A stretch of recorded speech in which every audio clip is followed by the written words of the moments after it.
Hello everyone, I hope you all are doing well and fine. My name is Ravi Preet and I welcome you all to the Legal Regime series. आज की इस video में हम supreme court के कुछ latest judgements को discuss करेंगे. So let's start. Supreme court ने हाल ही में कुछ ऐसे जजमेंट्स पास किए हैं जिसको देखते ऐसा लगता है कि ये अगस्त का महीना भारतीय इतिहास में राजनीति क्रांति का महीना. 10 अगस्त 2021 को सुप्रीम कोर्ट ने राजनीति से जुड़े दो अहम फैसले लिए. पहला कि सरकार according to their wills and fancies यानी कि अपनी मन मर्जी से अपने सांसदों और विधायकों के खिलाफ दर्ज मुकदमे वापस नहीं ले सकता बिना हाईकोर्ट के परमिशन के. दूसरा, जिन पार्टियों ने अपने अपने विधायकों और सांसदों की क्रिमिनल बैकग्राउंड की जानकारी न्यूज़पेपर्स और सोशल मीडिया हैंडल पर नहीं दी है उन्हें 1-1 लाख का जुर्माना पड़ेगा और दो पार्टीज को सुप्रीम कोर्ट ने 5-5 लाख का फाइन लगाया है. Let's start with the first case. Honorable CJI N.V. Ramana and Honorable Justice Vineet Saran and Honorable Justice Suryakant ने निर्णय लिया कि सांसदों और विधायकों के खिलाफ आपराधिक मामलों को सरकार अपनी मन मर्जी से वापस नहीं ले सकती. अब उन्हें हाईकोर्ट की परमिशन लेनी पड़ेगी और बिना हाईकोर्ट की परमिशन के वो अब केसेस वापस नहीं ले सकते. सीएम योगी आदित्यनाथ ने अपने खिलाफ दर्ज कई मुकदमे वापस लिए और साथ ही साथ कई सांसदों और विधायकों के खिलाफ दर्ज मुकदमे भी वापस लिए गए, जबकि इनमें से कई मुकदमे बहुत ही ग्रेव ऑफेंसेस के थे. सुप्रीम कोर्ट ने ये भी ऑर्डर दिया कि जिन स्पेशल कोर्ट्स में इन सांसदों और विधायकों के खिलाफ क्रिमिनल प्रोसीडिंग्स चल रही हैं, वहां के जजेस और प्रिसाइडिंग ऑफिसर्स यानी कि पीठासीन अधिकारियों का सुप्रीम कोर्ट के अगले ऑर्डर तक ट्रांसफर नहीं होगा, यानी कि वह अपने मौजूदा पद पर बने रहेंगे. This is subject to their retirement and death.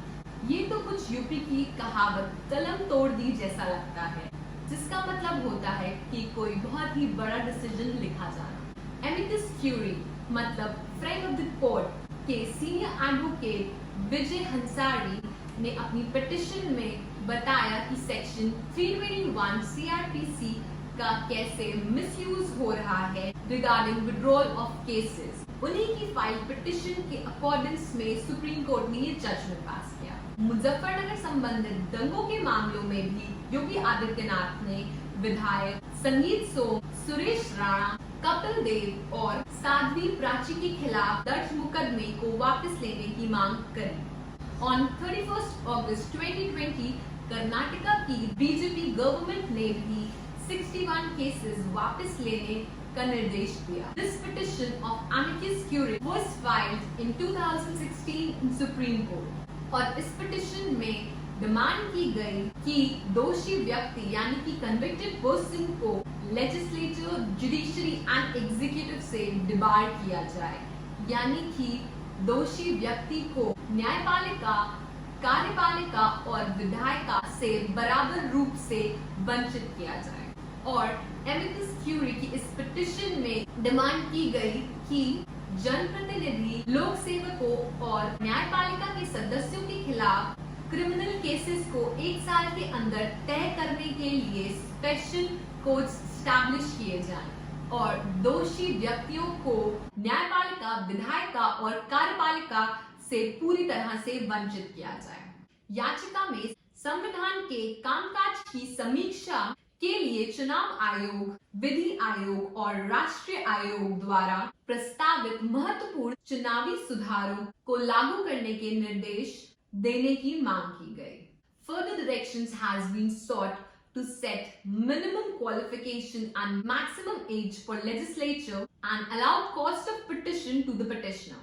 यह याचिका एडवोकेट अश्विनी कुमार उपाध्याय द्वारा फाइल की गई, जिसमें उन्होंने डिमांड की कि सेंटर को निर्देश दिए जाएं कि आपराधिक व्यक्तियों को चुनाव लड़ने से, राजनीतिक दल बनाने से और किसी भी पार्टी के पदाधिकारी बनने से रोकने के लिए आवश्यक कदम उठाए जाएं. These orders are given by the Supreme Court to decriminalize Indian politics.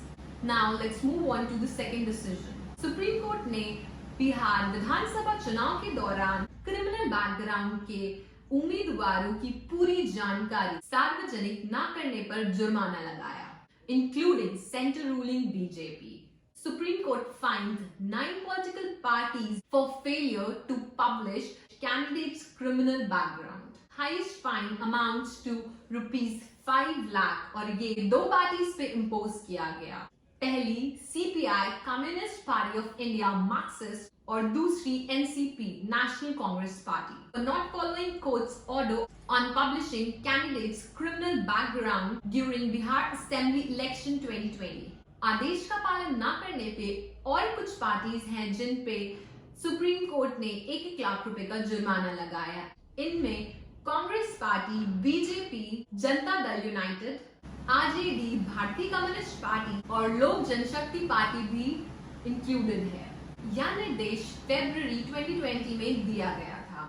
10 अगस्त 2021 को honourable justice RF Nariman and honourable justice BR Gavai ने ये ऑर्डर मॉडिफाई करते हुए एक नया ऑर्डर पास किया, जिसमें उन्होंने निर्देश दिया that all political parties must publish criminal background of their candidates within 48 hours of selection.